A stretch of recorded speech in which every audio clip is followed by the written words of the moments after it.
Hello everyone, welcome back to another video. Today we're going to be talking about why your mental health why it's horrible. And there's going to be 3 steps in this video, so drop a like, drop a sub. Welcome to all the new people that are watching. I know there's a lot of new people that have subscribed and stuff. So welcome to this channel. I hope you like this channel. Comment down below if you guys really enjoy my content and if you think I should keep on doing this stuff. Drop a like or drop a comment. It's free. So anyways, so 3 steps. So the first step that I think is the first real step to getting better mental health is going outside more. And what I mean by is going on a hike or just going on a walk outside is one of the most important things you can do.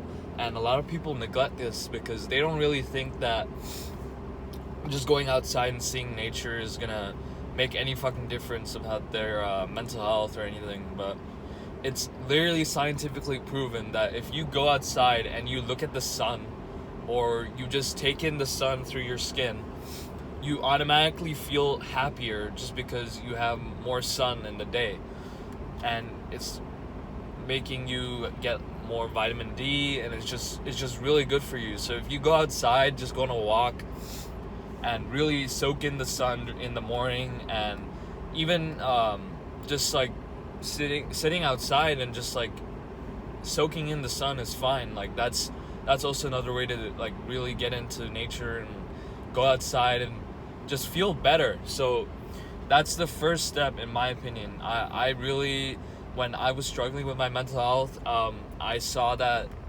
nature really helps to help you with your mental health. So at first I was really skeptical. I was like, what the fuck is nature gonna do for me?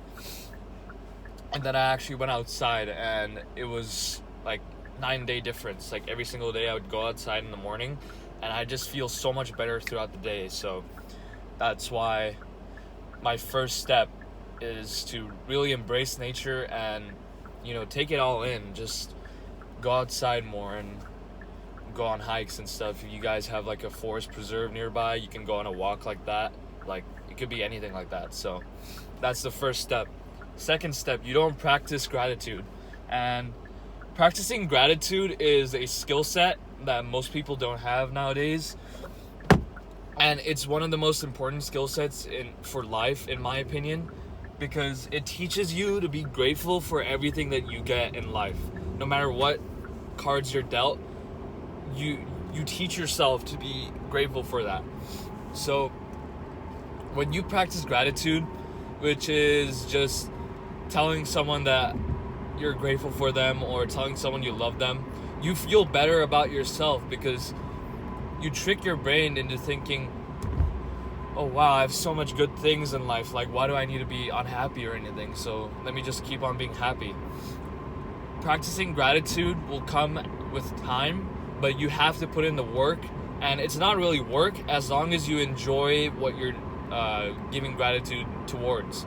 So let's say you're giving gratitude towards maybe some object that's it's not a human, basically. It's not an actual person. Let's say you're just I'm grateful for my computer, or I'm grateful for my books, or anything like that. Something like that. You teach yourself to be grateful for that, and you teach yourself to be humble, because you're actually giving gratitude towards something that doesn't really make sense. But once you realize how much that object has given you in your life to succeed and keep on doing what you do in your normal schedule, you'll realize that, wow, I really shouldn't think so badly about myself, and I really shouldn't compare myself to others, because I got everything I need right here. I'm happy as fuck right now. So practice gratitude. Send someone a letter of I'm really grateful for you in my life, and just something like that. Practicing gratitude will not come with like I said, it will not come immediately. It will come with time. But the more you tell someone what they're worth, and the more you tell yourself that you're worth something, the more it's gonna benefit you. And what I meant by telling yourself that you're great, that goes into my third step, which is you create your own problems. Stop creating your own problems. So a lot of people, I notice, they create their own problems in their head, and these aren't really tangible problems that can be seen by others, so they're pretty much fighting it by themselves, but they don't really need to fight it because it's all in their head. But they can't get through that through their heads because they've been taught, keep thinking negatively. Well, they haven't been taught that, but the people around them, possibly a lot of people nowadays, they have a lot of people that are negative around them all the time. They never want to do anything positive. So that's probably why they've been brainwashed into thinking that I can't do anything about my problems, so why not just keep on complaining about them? And so this is where you create your own problems in your head, because you have already decided for yourself that you can't solve any problem that comes towards you, so why the fuck even try? And so what happens is, when you have no purpose and you have no goals in life, especially if you have a goal can be to solve your mental health. That could be one of your short-term goals. If you have no goals, then you trick your brain into thinking, well, my life is basically over, so why even try? I'm not even going to try anymore. So your brain just stops giving you that motivation, and you basically go into like vegetable mode and you don't do anything useful for your life. And so that's when your mental health gets worse and worse, because you're not doing anything proactive for your life. So really practicing thinking positively every day, and also meditating. This step goes into a lot of sub steps, where it's practicing gratitude, meditating, journaling, just doing hard work. All of this goes into just thinking positively every single day, no matter what. And you have to be consistent with this, because you understand you have been doing this for years. So it's obviously gonna be hard to undo all that brainwashing that you've done to yourself. And obviously it's not your fault, because society has been getting increasingly more negative over the years. So obviously it's not your fault, but now you can actually change that. You can actually take control of your life and change that shit for yourself. So thinking positively, just a simple like, today is going to be a great day, or today I'm going to win, or today I'm going to do something that's useful for your life. You'll be able to do it. Even if it's not in that day, you'll be able to do it eventually. And this is what's called self-hypnosis. I made another video on that. You can go check that out. But this is called self-hypnosis, and self-hypnosis just basically takes the power of your mind and makes it so that what you thought was impossible is now possible, just because you spoke it into existence. And so that could mean saying, I'm going to solve my mental health problems in a few weeks. That could mean that. Or I'm going to hit my new max soon on bench press. It could be anything. Like, I remember this one time, I already spoke about this in my other self-hypnosis video, but I'll think of another example.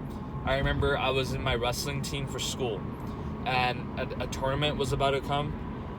We were about to host a tournament at home, and I remember being super nervous because it was like one of my first times wrestling, and I just told myself over and over again, I'm going to destroy him, I'm going to win, I'm going to make him wish he wasn't my competitor and shit like that, right? So when I got to the match, I was so confident that I was gonna win that I won. And you could say maybe it was the other person that was bad, or you can make all those bullshit excuses, but you literally spoke it into existence and it happened. So why not just keep on doing that? Why would you just tell yourself that you can't do anything if you can? You just have to get rid of that mindset. So really thinking positively every single day is one of the most important things you can ever do for your mental health. And there's a common misconception that mental health issues take, well, I'm not talking about like diagnosed mental issues. I'm talking about maybe depression. Depression's one of the easiest to solve, in my opinion. People think that depression or something like that takes years to solve, but really all it takes is 3 to 4 weeks of consistent good habits. And that means creating a schedule for yourself, actively meditating, stop watching fucking porn and shit like that. Consistent good habits for at least 3 to 4 weeks will cure your depression. And when most people are gonna be like, well, most people aren't even gonna watch this far into the video because they've clicked off because they're offended or something. But you can solve your depression as long as you stick to a consistent good habit regime and you never deviate from it, because you know that it's gonna help you in the long run. As long as you know that this is gonna help me in the long run, you'll be able to do anything. You'll be able to solve any mental health issue that you have, as long as it's not like a fucking diagnosed mental issue. Then, you know, that's completely different. I don't know anything about that, but yeah. That was the third and final step. I was rambling a lot about that because that's the most important one. But yeah, I hope you guys enjoy this video. I'm glad to see that I'm getting some attention on YouTube. I'm slowly like growing, trying to just grow a community of people that all believe in the same thing as me. Obviously, not everyone's gonna believe in the same things as me, but as long as someone like agrees with me, then I know I'm doing something right. So thank you all for support, and I'll see you guys tomorrow in the next video. See ya.